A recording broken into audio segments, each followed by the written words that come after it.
मेरी वाइफ का कॉल आता है कि मुझे बचा लो बोलकर। मोबाइल में गंदे मैसेज और वीडियो थे, 15 मैसेज थे, 2-3 वीडियो थे। फिर रोज आकर पुलिस वाले तंग करते और दो गाड़ी भर के आते हैं और पुलिस खुली धमकी देता है। अशोक ऐसे तो ऐसे धमकी देता है जैसे कोई आतंकवादी होते हैं, जैसे दफ्तर पुलिस को लेके आता है। ये वही तेलंगाना पुलिस है जिन्होंने मनीष कश्यप को पकड़ने में, गिरफ्तार करने में क्षणिक देरी नहीं लगाई, लेकिन एक पीड़ित परिवार पर शैतान का साया है। शैतान ने पूरे परिवार को हवस कर लिया। एक करके पूरा परिवार खत्म हो रहा है। हम 50 बार, और जहाँ हमारी दुकान थी वहाँ बार बार पुलिस हमारी कोर्ट करना, इसके बदले हमारे को आके बोल रहे हैं कि तुम कहीं वीडियो भेज दिया तो तुम्हारे ऊपर हम संज्ञान लेंगे। मां को जायदाद को लेकर के भाग गया, अश्लील वीडियो प्रस्तुत किया, बेटे ने जहर खा ली, लेकिन पुलिस ने कार्रवाई नहीं की।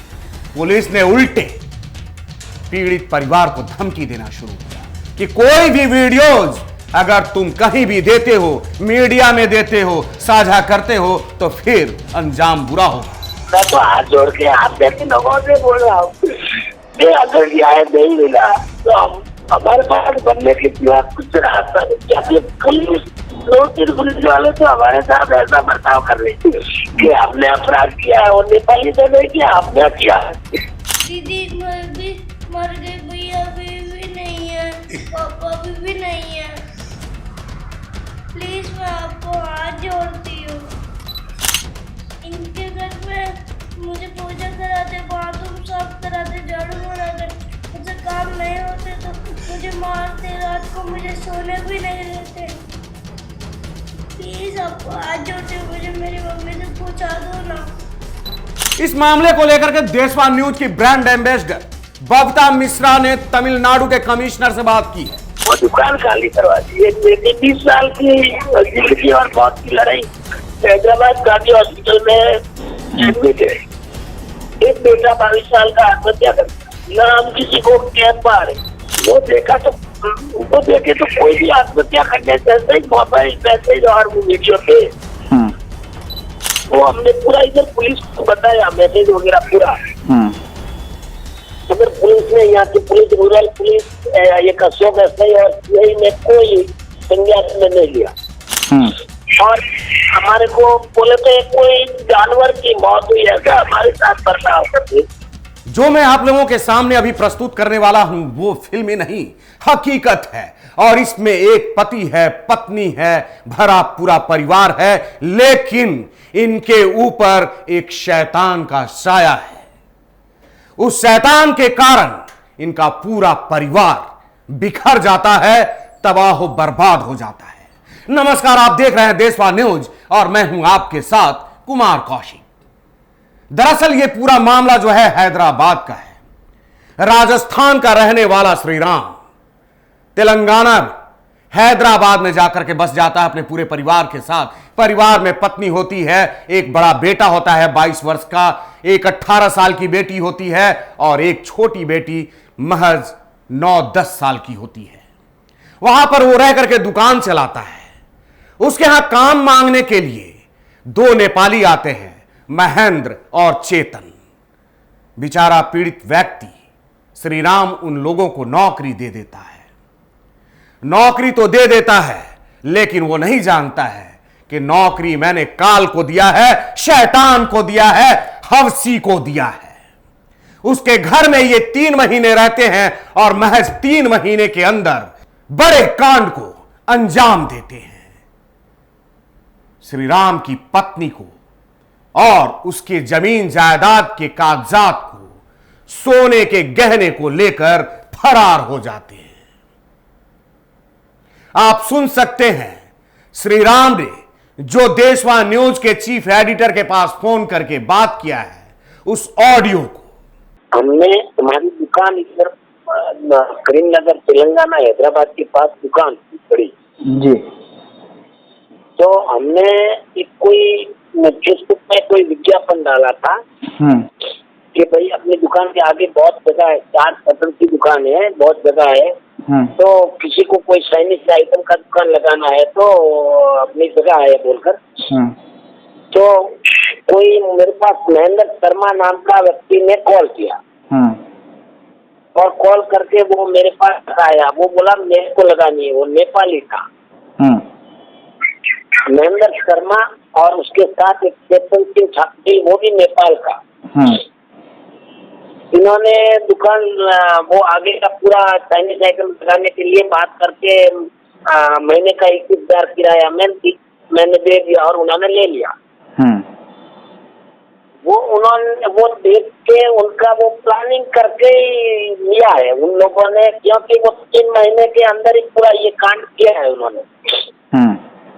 ये चेतन सिंह नाम का एक नेपाली था, उसने घर से मेरे वो जो बेटा था एक आत्महत्या कर दिया, उसकी शादी थी मार्च में। तो घर से गोल्ड 70-80 तोला और 18-19 लाख और घर के कोई डॉक्यूमेंट थे जमीन जायदाद के, वो और मेरी वाइफ को लेकर फरार हो गया। वो जाने के 15-20 दिन के बाद उसने कोई मेरे बड़े बेटे के मोबाइल फेसबुक पे कोई मैसेज किया, तो बड़ा 22-23 साल का उसने आत्महत्या किया। उसने आत्महत्या कर दिया। हमारे को ये आत्महत्या की जानकारी नहीं थी कि आत्महत्या क्यों किया उसने। हम वो उस आत्महत्या करने के बाद गाँव गए, उसको हरिद्वार वो कार्यक्रम करने गए, जब मैं पूरा वही टेंशन में किसने आत्महत्या किया तो उसका वो मोबाइल देखा मैंने।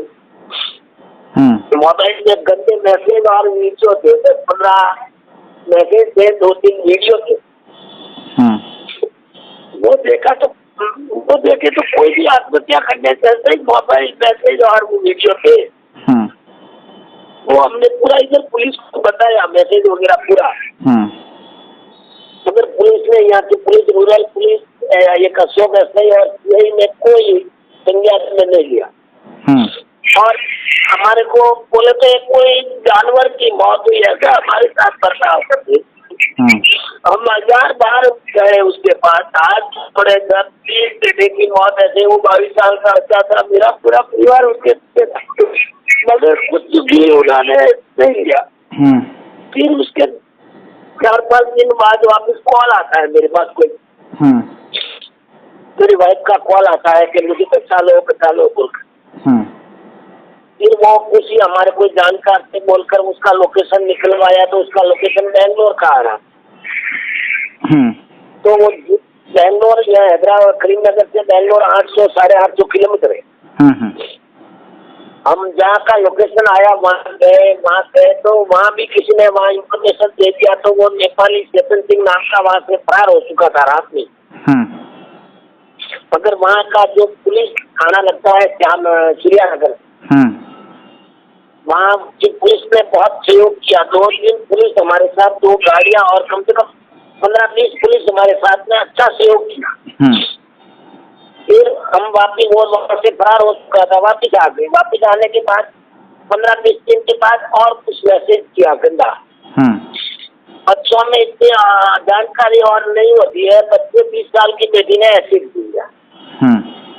पूरा परिवार, हमने पूरा ये जानकारी पुलिस को, मैसेज एक नहीं है, दुनिया के मैसेज है, वो SMS और वो देखे तो हर किसी को यही कि देखे नहीं क्या करना।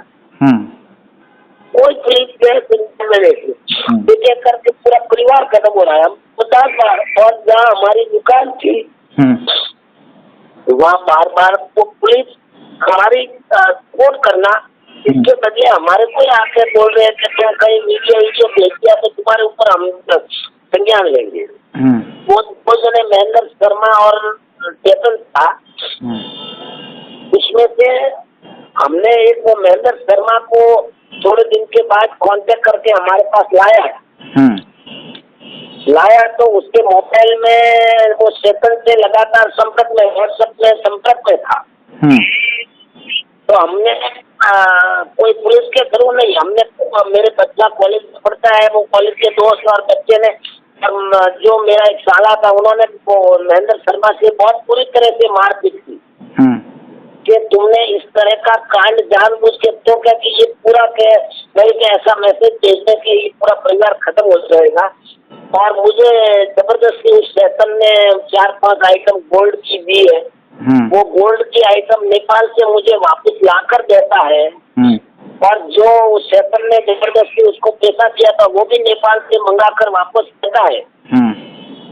और नेपाल से वो लोग दिल्ली एमबीएस कोई रहता है नेपाल और इंडिया का एमबीसी, वहाँ कांटेक्ट करते हैं और वहाँ जाकर बोलते हैं कि हमारे महेंद्र को किसी ने किडनैप कर दिया है और वो लोग फिरौती मांग रहे हैं। अच्छा हुआ ये जो कुछ हुआ अच्छा हुआ। वो जहाँ से हमने महेंद्र को उठाया था वहाँ हमारे ऊपर केस किया जाता है कि कोई उसको महेंद्र को उठा लिया और 20 लाख की फिरौती मांग रहे हैं। और वहाँ से हमारे पास पुलिस आती है, पुलिस आकर हमको पूछती है ये महेंद्र को आपने क्यों लाया। तो महेंद्र के पूरे हाथ पैर लोगों ने तोड़ दिए थे, हाथ और पैर पूरा ही तोड़ दिया था, वो आदमी खत्म हो गया था। तो पुलिस हमारे ऊपर बहुत गुस्से में हुई पहला तो ये तुमने ऐसा क्यों किया। मैं बोला हमने नहीं किया, पब्लिक ने किया है, पूरी हकीकत क्या है पुलिस वालों ने पूछा। नेपाल तो हमने बताने से पहले ही महेंद्र ने बता दिया। तेलंगाना पुलिस, नेपाल की एपीएससी दिल्ली में बैठते हैं ना कोई, वहाँ नेपाल से वहाँ गए कोई लोग एमबीसी में, वहाँ से फिर जहाँ से हमने महेंद्र से लाया था वहाँ पुलिस थाने में पुलिस से कॉल करवाया कि भाई कोई नेपाली को उठा लिया और 20 लाख की फिरौती मांग रहे। जबकि 2 आदमी हमारे पास नेपाल से जो गोल्ड महेंद्र को जबरदस्ती चेतन ने दिया था, वो 2 आदमी नेपाल से हमारे पास गोल्ड देने आते हैं और दूसरे 2-3 आदमी वहाँ केस करने जाते हैं। तो ये महेंद्र को पूरी जानकारी नहीं थी कि केस चले।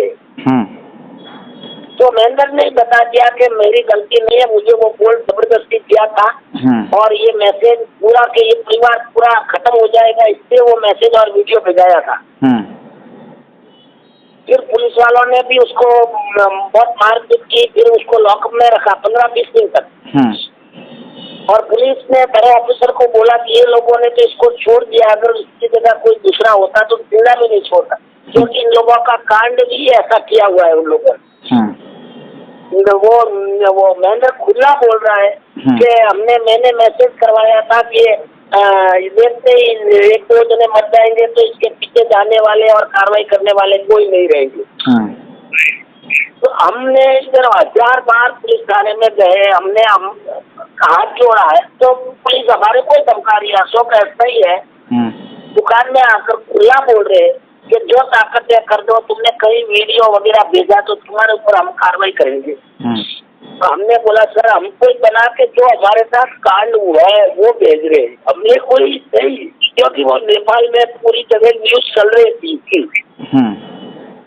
तो चेतन नेपाल से भी अपराधी है बहुत बड़ा। तो नेपाल में जितने न्यूज चैनल है छोटे बड़े सब में ये न्यूज चली है वहाँ। तो वहाँ नेपाल की मीडिया ने यह फोन किया था पुलिस में कि ये इतना बड़ा अपराधी है, यहाँ की डिटेल क्या है वो दो। तो वो उनको डिटेल देने की बजाय हमारे पास आकर गाड़ियां लेकर आकर पुलिस हमारे को धमका रही है कि कहीं ये न्यूज वगैरह कहीं वीडियो वगैरह दे दिया तो तुम्हारे पर ऐसा एक्शन लेंगे। और जहाँ दुकान थी हमारी वहाँ दुकान मालिक को टॉर्चर करते हैं कि इनको खाली करवा दो, इनको खाली करवा दो। वो दुकान खाली करवा दी। एक बेटी 20 साल की जिंदगी और मौत की लड़ाई हैदराबाद गांधी हॉस्पिटल में एडमिट है। एक बेटा 22 साल का आत्महत्या कर दिया। न हम किसी को कह पा रहे, तो यहाँ मीडिया वाले नेपाली मीडिया वाले यहाँ आए थे तो उन्होंने वीडियो वो बच्ची का बना के बहुत ज्यादा भेज दिया लोग। पूरा परिवार खत्म हो गया और पीछे कुछ भी नहीं बताया हमारे को भी। मैं तो हाथ जोड़ के आप जैसे लोगों से बोल रहा हूँ अगर न्याय नहीं मिला तो हम हमारे पास बनने के सिवा कुछ रास्ता नहीं। क्या पुलिस 2-3 पुलिस वाले तो हमारे साथ ऐसा बर्ताव कर रही थी कि हमने अपराध किया है और नेपाली तो नहीं किया, हमने किया है। मैं आपको हाथ जोड़ती हूँ, मुझे पैदा करते ही मार देना चाहिए था ना। मुझे इतनी बड़ी सजा क्यों दे रहे हो? वो चेतन मुझे इतनी बड़ी सजा क्यों दे रहा है वो? ना तो मुझे यहाँ की भाषा समझ में आती, ना तो मैं बाहर जा सकती, ना तो मेरे पास भैया है, ना तो दीदी है, ना तो कोई पापा है। प्लीज उस कविता को भेज दो ना। आपको हाथ जोड़ती हूँ, मैं कब बाहर जाने लायक नहीं हूँ। दीदी भी मर गई, भैया भी नहीं है, पापा भी नहीं है। प्लीज मैं आपको हाथ जोड़ती हूँ। इनके घर में मुझे पूजा कराते, बाथरूम साफ कराते, झाड़ू मारते, मुझसे काम नहीं होते तो मुझे मारते, रात को मुझे सोने भी नहीं देते। प्लीज आपको हाथ जोड़ती हूँ, मुझे मेरी मम्मी से पूछा दो ना। और दूसरे लोगों से कई तरह की धमकियां आ रही है। धमकियां बोले तो उसको पता लग गया है, क्योंकि नेपाली हर जगह रहते हैं, दूसरे नेपाली उसको इन्फॉर्मेशन दे देते हैं कि भाई यहाँ कोई कार्रवाई नहीं हो रही है। हाँ, इसके लिए गंदे गंदे मैसेज और धमकियां मिलती है तो ऐसा है। वो नेपाली को क्या पता था कौन सी आइटम घर में कहाँ पड़ी है, डॉक्यूमेंट कहाँ पड़े। हर कोई एक जगह तो थोड़ी रहती है, अलग अलग जगह से लिया गया है। और पूरा इतना सारा प्रूफ होते हुए पुलिस अनजान कर रही है। मैं बोला हमारे को लेविन आए नहीं आए हमारे को मतलब नहीं है। जो मैसेज से बेटी ने आत्महत्या की है, बच्ची जिंदगी और मौत मैसेज दिया है, उसके बारे में कार्रवाई करनी है। मैसेज खुला पड़ा है, एक मैसेज नहीं है, कोई 50 मैसेज है, मगर कोई कार्रवाई नहीं, कोई संज्ञान में। इसलिए शिक्षा एक एक करके वो दूसरा बेटा था 20 साल का, और उसने भी डैम में छलांग लगा दी थी। तो उसके कोई कॉलेज के दोस्तों ने उसको बाहर निकाल के 10 दिन तक अपने हॉस्पिटल में एडमिट रखा, क्योंकि वो ऐसा मैसेज देख के हर कोई को यही लगता है कि अभी बच्चा ही कुछ नहीं है। तो रोज आकर पुलिस वाले तंग करते और दो गाड़ी भर के आते हैं, और पुलिस खुली धमकी देता है। अशोक ऐसे तो ऐसे धमकी देता है जैसे हम कोई आतंकवादी होते हैं, जैसे दफ्तर पुलिस को लेके आता है। हम एक बार 2 बार गए थे कमिश्नर के पास, मगर वो कमिश्नर साहब का ट्रांसफर हो गया है अभी। अच्छा, कोई दूसरा है यहाँ। अच्छा, जिनके पास गए थे 2 बार गए थे उनके पास, उनका ट्रांसफर हो गया है। वो दिया पूरा डिटेल उनको दिया था, क्योंकि जो मैसेज आया था वो फोटोकॉपी पूरा दिया था। वहाँ ऑफिस में सबको जानकारी है। और नेपाल का जितना न्यूज चैनल है, छोटा बड़ा नेशनल, सब में 3-3 बार ये न्यूज चली है। और ये पुलिस को, यहाँ की पुलिस को पूरी जानकारी है। और दूसरे से कहलवाती है पुलिस के वो इतना बहुत बड़ा प्रोसेस है, ये 10-15 लाख रुपए दे तो FIR दर्ज करेगी। कि वो कोर्ट में गोल्ड पूरा कोर्ट में सबमिट करना पड़ेगा, हमारे को कोर्ट में बताना पड़ेगा। मैं उनको बताया हमारे को गोल्ड वोल्ड नहीं आए, कुछ नहीं चाहिए।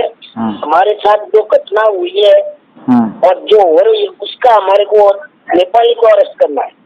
बहुत ही दर्दनाक दास्तां है ये।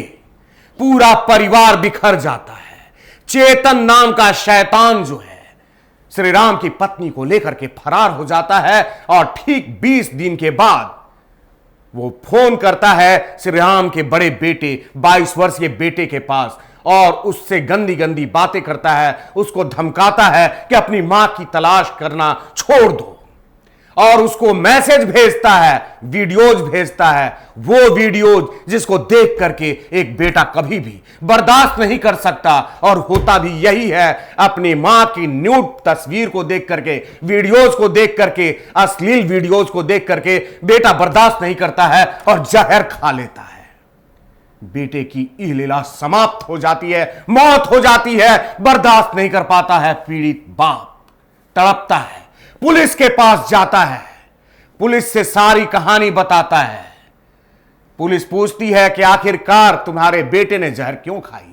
श्री राम भी सजग होता है, तलाशता है कि क्या कारण है, और फिर मोबाइल को खंगालता है, शॉक्ड हो जाता है उस तस्वीर को देख करके, उन वीडियोस को देख करके, और महसूस करता है कि इतनी गंदी तस्वीर, अपनी मां की ऐसी वीडियोस को देख करके कोई बेटा कैसे जिंदा रह सकता है। मेरे बेटे ने जहर खा ली, कोई भी बेटा होता वैसा ही करता। पुलिस को अपनी दास्तां सुनाता है, लेकिन सैकड़ों बार वो पुलिस प्रशासन के पास जाता है, लेकिन पुलिस वाले उसकी बात नहीं सुनते। ये वही तेलंगाना पुलिस है जिन्होंने मनीष कश्यप को पकड़ने में, गिरफ्तार करने में क्षणिक देरी नहीं लगाई। लेकिन एक पीड़ित परिवार पर शैतान का साया है। शैतान ने पूरे परिवार को हवस कर लिया। मां को जायदाद को लेकर के भाग गया, अश्लील वीडियो प्रस्तुत किया, बेटे ने जहर खा ली, लेकिन पुलिस ने कार्रवाई नहीं की। पुलिस ने उल्टे पीड़ित परिवार को धमकी देना शुरू किया कि कोई भी वीडियोज अगर तुम कहीं भी देते हो, मीडिया में देते हो, साझा करते हो, तो फिर अंजाम बुरा होगा। अशोक नाम के एएसआई ने धमकी दिया श्रीराम के पास आकर के, कोई भी वीडियोज शो नहीं करना है वरना अंजाम बुरा होगा। दुकान बंद कर दी जाती है धमकी देकर के, और कहा जाता है कि जो करना होगा कर लेना, ताकत लगा लो, कुछ नहीं होने वाला है, इसलिए चुपचाप शांति से बैठे रहो। और यह कहना है तेलंगाना पुलिस की, यह मैं नहीं कहता, यह पीड़ित परिवार का मुखिया कहता, वो पीड़ित बाप कहता जिसने अपने जवान बेटे को खो दिया। और उसके बाद की कहानी सुनिए। उसके बाद की दर्द की दास्तां यह है कि फिर वो शैतान नहीं मानता है, उसके बाद फिर वीडियोज भेजता है, और भेजता किसके पास है? 18 वर्षीय बेटी के पास। और बेटी अपनी मां की उस न्यूड तस्वीर को देख करके, वीडियोज को देख करके बर्दाश्त नहीं कर पाती है, एसिड पी लेती है, और आज वो जिंदगी और मौत से जूझ रही है। श्री राम रोता है, विलखता है और दुहाई देता है सरकार से, कहता है कि मुझे इंसाफ चाहिए, और पुलिस वालों से भी मुझे इंसाफ चाहिए। जो पुलिस वाले आज तक कार्रवाई नहीं किए, ये वही पुलिस वाले हैं जो बिहार के यूट्यूबर मनीष कश्यप को गिरफ्तार करने में क्षणिक देरी नहीं लगाए थे। लेकिन मेरा पूरा परिवार नेस्तनाबूत होता जा रहा है, बर्बाद होता जा रहा है, बिखरता जा रहा है। मेरा बेटा मर गया, मेरी बेटी जिंदगी और मौत से लड़ रही है, मेरी पत्नी और मेरे जायदाद को लेकर के उड़ गया, और उसको पकड़ने के लिए कोई कार्रवाई नहीं कर रहे हैं, ऊपर से मुझे धमकी दे रहे हैं। तो मैं कह दे रहा हूं, ये श्री राम का कहना है कि मैं कह दे रहा हूं साहब जी, अगर मैं मर जाता हूं ना, तो मेरी बॉडी को जलाना नहीं कोई, क्योंकि मुझे इंसाफ नहीं मिल रही। अगर इंसाफ नहीं हुआ मेरे साथ, मुझे न्याय नहीं दिया गया, तो मैं अगर कोई कदम उठाता हूं, मैं मरता हूं, तो मेरे लाश को जलाया नहीं जाएगा। ये पूरी दास्तां जो है हैदराबाद की है, दर्द भरी दास्तां है, मार्मिक दास्तां है, और ये सरकार तक जाने वाली दास्तां है, सरकार की कान तक जाने वाली दास्तां है, हुक्मरान के कान को खड़े कर देने वाली दास्तां है। इस मामले को लेकर के देशवान न्यूज की ब्रांड एम्बेसडर बबीता मिश्रा ने तमिलनाडु के कमिश्नर से बात की है। कमिश्नर साहब का कहना है कि जरूर न्याय दिलवाया जाएगा पीड़ित परिवार को, लेकिन मैं बता दूं कमिश्नर साहब कि यह देशवान न्यूज है, जो आम आवाम की आवाज है, जो जिनकी आवाज को दबा दिया जाता है, जिनकी आवाज सिस्टम के ऊपरी मुहाने पर बैठे हुए हुक्मरान के कान तक नहीं पहुंच पाती, वहां तक आवाज पहुंचाने का उद्देश्य है देशवान न्यूज। और देशवान न्यूज की ब्रांड एम्बेसडर किसी भी मामले को अपने हाथ में ले लेती हैं, अंजाम तक पहुंचाती हैं। अगर आप न्याय नहीं दिलवाते हैं तो देशवान न्यूज इस पूरे मामले को मुहिम के तहत आगे भी दिखाएगा।